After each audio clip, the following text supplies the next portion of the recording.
प्रार्थनान हेच मुचे मागणी, हीच मुची प्रार्थनान हेच मुचे मागणी.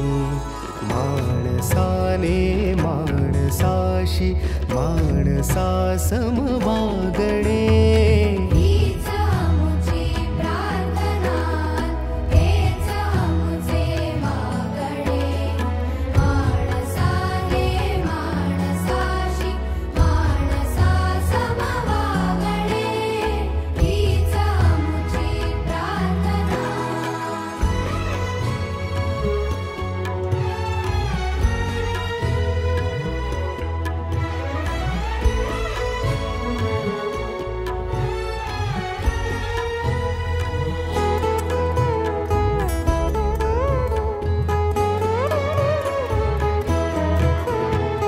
धर्म जाती प्रांत भाषा द्वेष सारे संपू